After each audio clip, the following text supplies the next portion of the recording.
Hello friends, I welcome you all to my YouTube channel.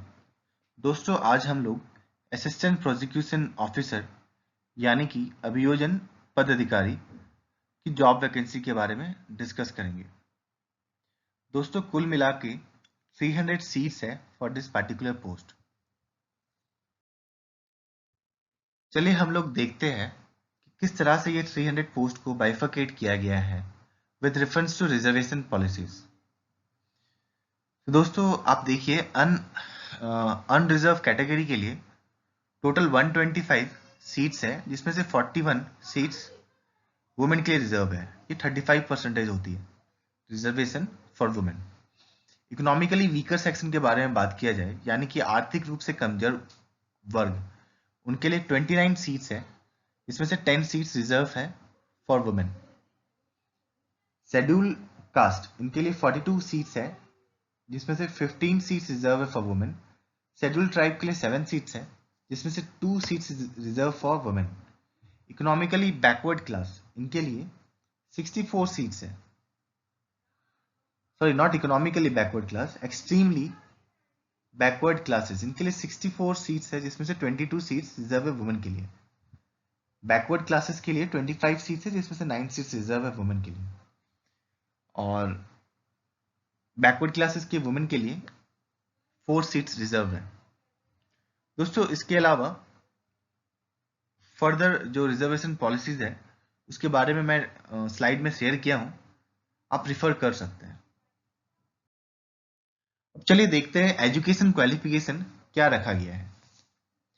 Education qualification की बात करें तो इस पोस्ट के लिए minimum LLB means graduation in law होना चाहिए फ्रॉम एनी रिकॉग्नाइज्ड यूनिवर्सिटी, यानी कि किसी भी मान्यता प्राप्त विश्वविद्यालय से विधि स्नातक होना चाहिए, जो कि किसी भी कोर्ट में अधिवक्ता के रूप में प्रैक्टिस करने के लिए अनिवार्य है।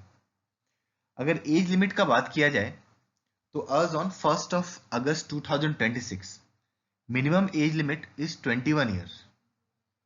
और वही मैक्सिमम एज लिमिट का बात किया जाए तो for unreserved male candidate it is 37 year. पिछड़े वर्ग के एवं अत्यंत पिछड़े वर्ग के लिए आपका जो एज लिमिट है वो 40 ईयर्स है। ये बोथ मेल एंड फीमेल के लिए है।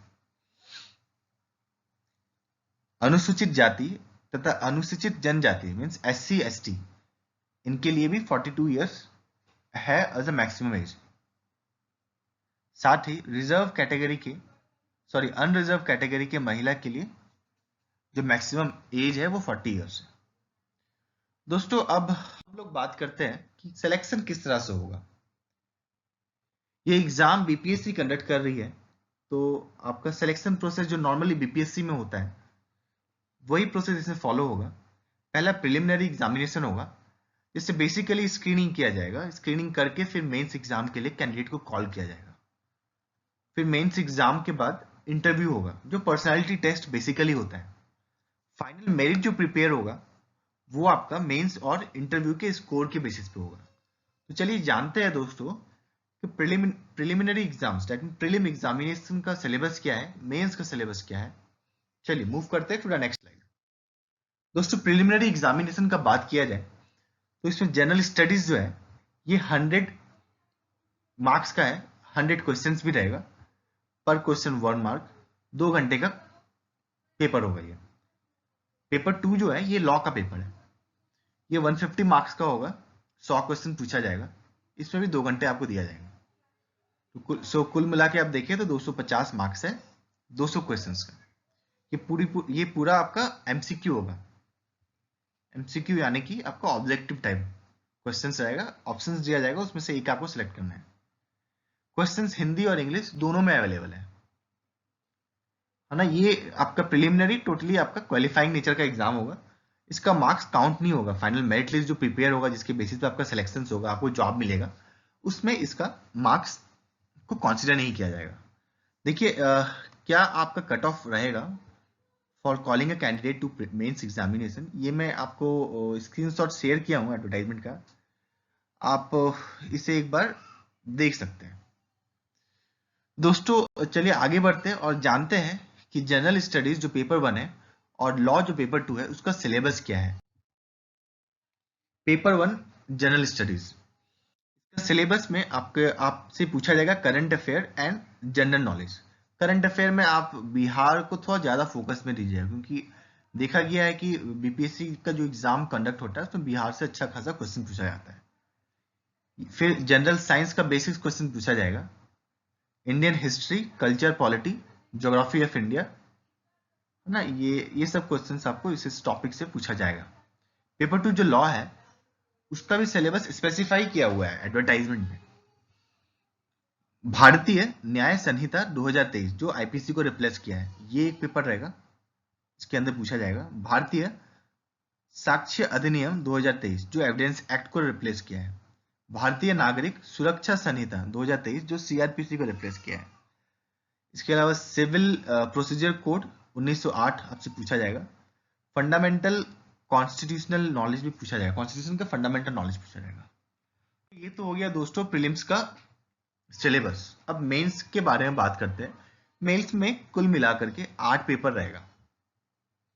देखिए, पहला पेपर है जनरल स्टडी 100 मार्क्स का, दूसरा पेपर है हिंदी का लैंग्वेज, हिंदी लैंग्वेज, तीसरा इंग्लिश लैंग्वेज, चौथा जो पेपर है वो भारतीय न्याय संहिता जो आपका प्रीलिम्स में भी है, पांचवा पेपर है भारतीय साक्ष्य अधिनियम 2023 वो भी प्रीलिम्स में आपका है, छठा 6 रहेगा आपका बीएनएसएस 2023 सीआरपीसी 1908। फिर नेक्स्ट है आपका कॉन्स्टिट्यूशन लॉ ऑफ इंडिया, और लास्ट में आपका है अदर स्पेशल लॉ जो मेनली यूज होता है ना। ये डिस्क्रिप्टिव क्वेश्चंस रहेगा, इसमें सब्जेक्टिव क्वेश्चंस है ना। मार्क्स इसमें जो मार्क्स आप सिक्योर करेंगे, जैसा कि मैं पहले भी बोल रहा था, ये आपका मेरिट लिस्ट प्रिपेयर होने में इसे कंसीडर किया जाएगा प्रिपेयर करने के लिए। देखिए मैं लिखा हूं marks count towards final selection. अब इसमें से जो लोग सेलेक्ट होंगे उसे इंटरव्यू के लिए कॉल किया जाएगा, जो कि 100 मार्क्स का होगा इंटरव्यू, है ना। आप मेंस देखिए 1050 मार्क्स का है। तो मेंस एग्जामिनेशन और इंटरव्यू एग्जामिनेशन ये दोनों का मार्क्स जो है जो कैंडिडेट लाएंगे उसके बेसिस मेरिट प्रिपेयर होगा और आप लोगों को कॉल किया जाएगा और मिलेगा एक बहुत ही अच्छा सरकारी जॉब बिहार गवर्नमेंट में। So friends, this is a golden opportunity, work hard for this post. और हमारे तरफ से बहुत सारी वेल विशेस आप सभी कैंडिडेट को। दोस्तों लास्ट में मैं आपसे अपना एक ओपिनियन शेयर करना चाहूंगा कि फ्रेंड्स, हमेशा आप किसी भी जॉब वैकेंसीज का नोटिफिकेशन जो ऑफिशियल वेबसाइट जो पर्टिकुलर एम्प्लॉयर वैकेंसी ला रही है उनके वेबसाइट से जरूर चेक कर लिया कीजिएगा। उसमें क्या होता है ना कि जैसे हमने वीडियो बनाया, इसमें हम लोग कोशिश करते हैं कि जो मेन पॉइंट है उसे आपके सामने डिस्क्राइब करने का। आपको हमेशा डिटेल जो है वो ऑफिशियल जो नोटिफिकेशन है वहां से चेक करना चाहिए। So thank you friend, thank you everyone for watching this video. अगर आपको हमारा ये वीडियो अच्छा लगे तो प्लीज सब्सक्राइब कीजिएगा हमारे चैनल को। आशा करते हैं फिर मुलाकात होगी आपसे। Thank you.